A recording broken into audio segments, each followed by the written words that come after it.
Assalamualaikum warahmatullahi wabarakatuh.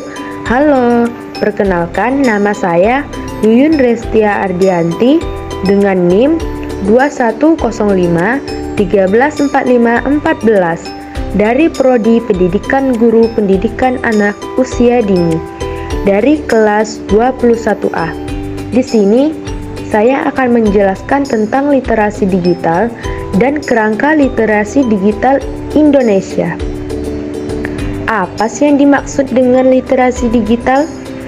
Secara umum, literasi digital adalah kemampuan menggunakan teknologi informasi dan komunikasi untuk menemukan, mengevaluasi, memanfaatkan, membuat, dan mengkomunikasikan konten atau informasi dengan kecakapan kognitif maupun teknikal. Kerangka literasi digital Indonesia. Pada bagian 1 ada proteksi.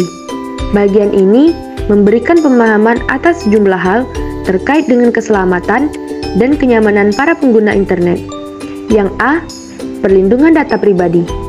Perlindungan data pribadi merupakan perlindungan atas setiap data tentang kehidupan seseorang seperti nomor ponsel, nomor rekening, tanggal lahir, nama orang tua, alamat, serta riwayat kesehatan. Bagaimana sih cara melindungi data pribadi?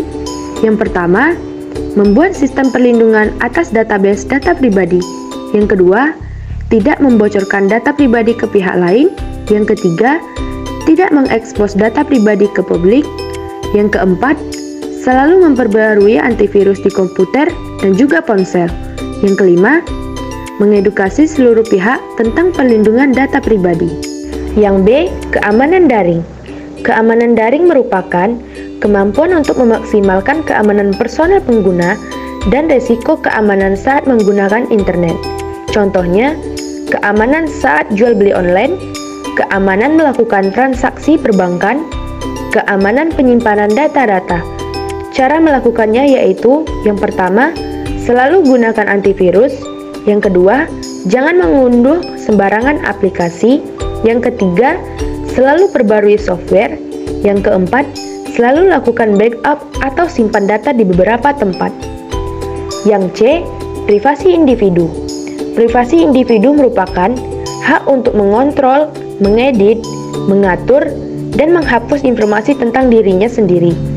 Contohnya, tidak mengekspos ideologi atau keyakinan, menutupi riwayat keluarga, menolak mengekspos bagian tubuh tertentu, serta merahasiakan rekam medis. Cara melakukannya yang pertama, hindari mengekspos data pribadi atau hal-hal sensitif tentang diri kita. Yang kedua, jaga kerahasiaan password. Yang ketiga, jangan biarkan orang lain melacakmu. Pada bagian 2, terdapat hak-hak. Yang A, kebebasan berekspresi. Kebebasan berekspresi adalah hak untuk mengekspresikan ide-ide dan opini dengan tidak melanggar hak orang lain. Contohnya, jurnalisme warga, memakai tagar, infografis, kebebasan pers, serta menulis status di media sosial. Yang B, kekayaan intelektual. Kekayaan intelektual adalah hasil kreasi dari pemikiran seperti penemuan, karya, desain, nama, foto, ataupun gambar. Bagaimana sih caranya? Cara yang pertama, selalu cantumkan nama pencipta suatu karya. Yang kedua, meminta izin pemilik hak cipta.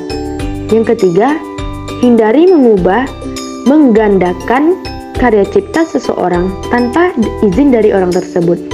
Yang keempat, mendaftarkan hak paten suatu temuan atau ciptaan. Yang C, aktivisme sosial. Aktivisme sosial merupakan suatu aktivitas online yang bertujuan mendorong terjadinya perubahan sosial. Cara melakukannya yaitu yang pertama, melakukan penyampaian kritik atau opini dengan tagar. Yang kedua, melakukan advokasi terhadap korban kejahatan. Yang ketiga, mengajak warganet membela suatu kasus. Yang keempat, membuat petisi online atas suatu kasus atau suatu masalah. Yang kelima, penggalangan dana untuk beragam tujuan sosial. Bagian 3 ada pemberdayaan. Yang A, jurnalisme warga. Jurnalisme warga merupakan aktivitas partisipasi warganet dalam bentuk laporan, analisis, serta penyampaian informasi dan berita melalui media sosial. Caranya yang pertama, kumpulkan semua informasi. Yang kedua, lengkapi dengan data pendukung. Yang ketiga, rangkum semua informasi tersebut. Yang keempat, publikasikan di internet.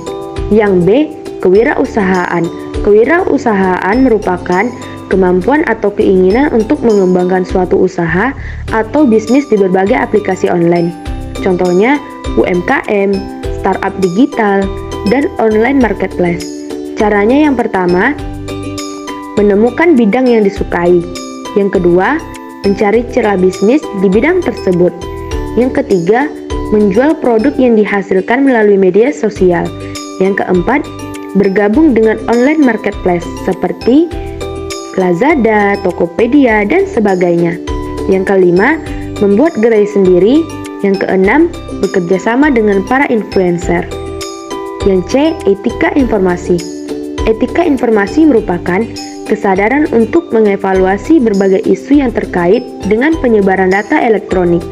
Cara melakukannya yang pertama, cek dulu apakah berita itu benar apa salah dengan mencari sumber aslinya.